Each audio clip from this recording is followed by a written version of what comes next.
आज अमेरिका से भारतीय डायस्पोरा चाहे तो मिनटों स्किंटों में इनको फारिग कर दे। हर अमेरिकन को पता है। मेरी इस बात से को काउंटर करने से पहले गूगल जरूर इस्तेमाल करें, भारतीय सीईओ चेक कर लें अमेरिकन कंपनियों के कितने हैं। मैं उनकी डेली बेस पे स्ट्रेंथ देखता हूं चीमा साहब वाशिंगटन डीसी के अंदर भारतीय डायस्पोरा की। कोई जंग नहीं जीते आप। ये क्या बात कर रहे हैं आप? कोई जंग नहीं जीते। किसने कहा जंग जीते हैं? ये क्या बात कर रहे हैं? आप एग्री करते हैं इनसे? जी मैं इनसे एग्री करता हूँ, वाकई हम कोई जंग नहीं जीते हैं, नहीं जीते हैं। इंडिया अमेरिका जो है वो इंडिया को नो नहीं करता, हर चीज के दरवाजे खोले हुए थे उन्होंने। क्या America long term in drones की सप्लाई को ये रोक सकता है या कि ये एक टैक्टिक? रिलेशनशिप बनते बनते बनते हैं, ऐसे नहीं बन जाते। और दूसरा, इस वक्त भारत की जो मेरी नजर में मैं समझता हूं, जो मैं पहले भी एक दो दफा इस चीज का मैं बता चुका हूं आपको कि वॉशिंगटन डीसी के अंदर एक कंसर्न मौजूद है बढ़ता हुआ इन्फ्लुएंस ऑफ इंडियन डायस्पोरा और भारत का उभरती हुई इकॉनमी, भारत का मसल फ्लेक्स करना, भारत का कॉन्फिडेंस शो करना अपने रीजन में, भारत का नारा स्ट्रेटेजिक ऑटोनॉमी, ये वेस्टर्न जो पावर्स हैं उनको ये पसंद नहीं है। ये बिल्कुल उनको पसंद नहीं है।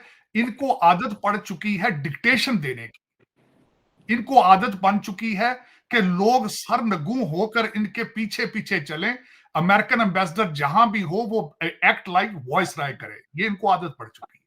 अब वो इनसे बर्दाश्त नहीं हो रहा। कल ही बैंक ऑफ इंडिया ने जो अपने फोरकास्ट किया है कि हमारी इकोनॉमी 2025 तक 7% पे जाएगी। फिर उसके बाद भारत के जो डिस्ट्रॉयर हैं, इनके जो शिप्स हैं, जिस तरीके से रेड सी के अंदर वो बिहेव कर रहे हैं, they are behaving like America. आपका क्या ख्याल है? इनको कंसर्न नहीं होगा? इनको ये सोचे नहीं होगी? फिर उसके बाद इनकी ख्वाहिश थी कि भारत चाइना के गले पड़ जाए लद्दाख वाली साइड पे, वो नहीं माने बात उनकी। फिर उसके बाद ये नहीं चाहते कि भारत ईरान के साथ रिलेशनशिप हमें बिल्ड करे।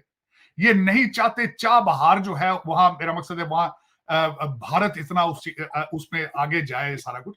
तो ये सारी चीजें हैं, इस पे भारत को इशारे दिए जा रहे हैं। बल्कि यहां तक मैं इस पे थोड़ा सा बताऊंगा ये किस तरह पॉसिबल हो सकता है।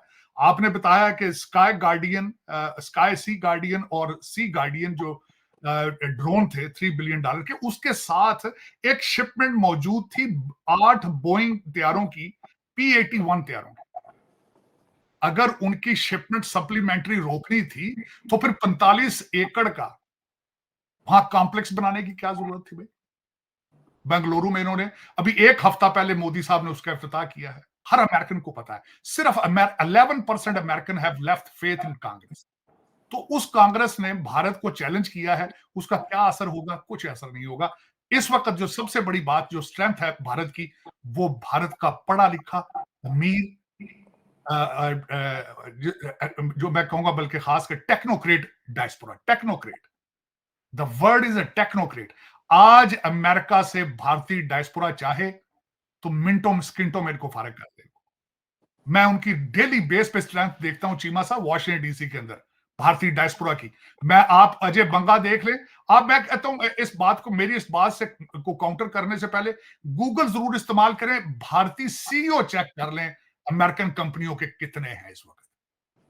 और 2 प्रेसिडेंशियल कैंडिडेट, आज भी एक खड़ी है रिपब्लिकन साइड पे, आज भी एक खड़ी है। और दूसरा, उसके बाद आप उनका इन्फ्लुएंस देख लें आप, तो मैं I'm सरप्राइज। इनको इतना ये सारा कुछ इतना जो है आगे नहीं जाएगा। ये सिर्फ इशारे दे रहे हैं, अभी इशारों तक बात हो रही है। ये ना इन ड्रोन के ना देने से भारत को कोई फर्क पड़ेगा और ना ही इससे कोई, अगर देखा जाए कि वो उनका कोई डिफेंस वीक हो जाएगा।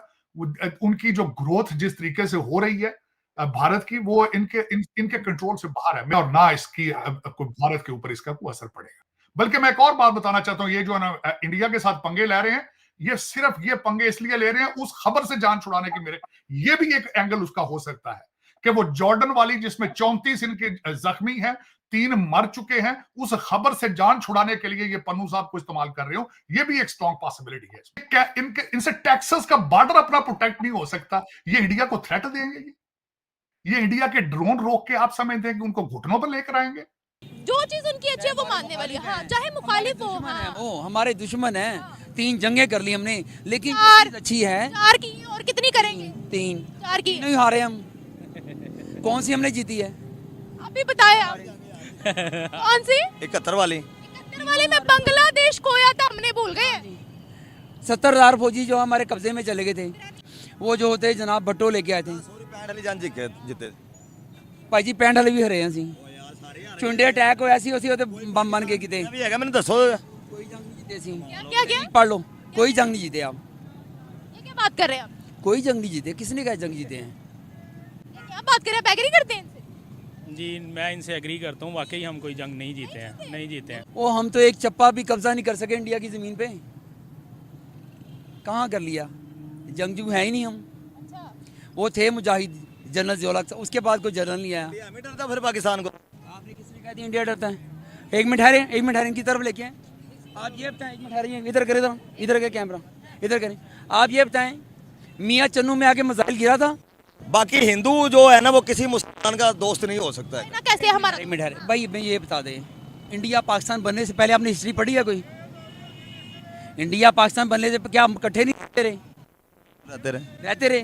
तो फिर ये बा- पार्टीशन बन के भाई हमने ये बता दें क्या हासिल किया पार्टीशन बनाकर? क्या हासिल किया? गुर्बत। आज इंडिया देखे 3 रुपए करेंसी अब चली गई है, इतनी तरक्की कर गया वो। हम उनके भाई 100 साल बाद भी उनके साथ टच नहीं कर सकते आप। मुझे ये बताएं, जब भी कोई बात होती है ये कहते हैं हिंदुओं के साथ हमारी बनती है, चाइना के साथ कैसे बनती है? नॉन मुस्लिम है ना वो, तो क्या डॉलर्स का रिश्ता है हमारा? तारीफ करें, मैं सुने, मैं आपका ओनर जो है आपके चैनल के तवज्जो से कहता हूँ, इतनी पब्लिक रिस्पेक्ट करती है। जितने भी पाकिस्तानी यहाँ से चले हैं वो खुद मेरे पास आए। मैं अपनी शॉप से उठ के, एक पादरी आए थे, पादरी सॉरी डॉक्टर थे, लॉयर थे, हिंदू, उनका नाम मदन लाल था। मैं उठ के उनको अपनी कुर्सी पे बैठाया, उनको चाय पिलाई। क्यों? मैं नबी का इतने हुस्न से पेश आया। कहते यार यकीन करें मेरा इतना दिल खुश हुआ यहाँ पे आके, आप मेरे पास ज़रूर आइएगा। मैं कहा जी इंशाल्लाह, आप मेरे बड़े भी हैं तो आप मेरे दोस्त भी हैं। इतनी उनकी अब इन्होंने respect की। गलत किया कोई?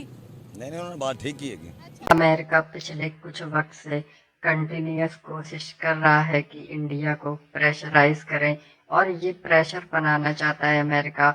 वेरियस रीजंस के चलते अमेरिका चाहता है कि भारत पूरी तरह से भिड़ जाए चाइना से, जिससे चाइना को काउंटर किया जा सके इंडो पैसिफिक में। और भारत ऐसा नहीं चाहता, क्योंकि भारत को पता है कि अगर युद्ध होता है चाइना के साथ तो हमारी जो इकोनॉमी है वो 10 से 20 साल पीछे चली जाएगी, और पूरे किए कराए मेहनत पर पानी फिर जाएगा। और अमेरिका का यही काम है, वो सिर्फ कंट्रीज को यूज़ करता है, और उसका ऑब्जेक्टिव पूरे हो जाने के बाद उस कंट्री को अपने हाल पर छोड़ देता है। लेकिन भारत की जो फॉरेन पॉलिसी है वो बहुत ही रोबस्ट है, और भारत पिछले कई दशकों से स्ट्रेटेजिकल ऑटोनॉमी एक्सरसाइज कर रहा है, और ये वो कंटिन्यू ही रखेगा। और उसका रीज़न ये है कि भारत एक बहुत ही बड़ी कंट्री है, पॉपुलेशन वाइज, इकोनॉमी वाइज और लैंड मास वाइज। इसलिए भारत के ऊपर प्रेशर बनाना इतना आसान नहीं होगा, फिर वो चाहे सुपर पावर अमेरिका ही क्यों ना हो। दूसरी तरफ भारत ये भी चाहता है कि अमेरिका के साथ कोऑपरेशन बना रहे, लेकिन ये कोऑपरेशन गिव एंड टेक वाला होगा। अमेरिका को भी भारत से उतना ही फेवर चाहिए जितना भारत को।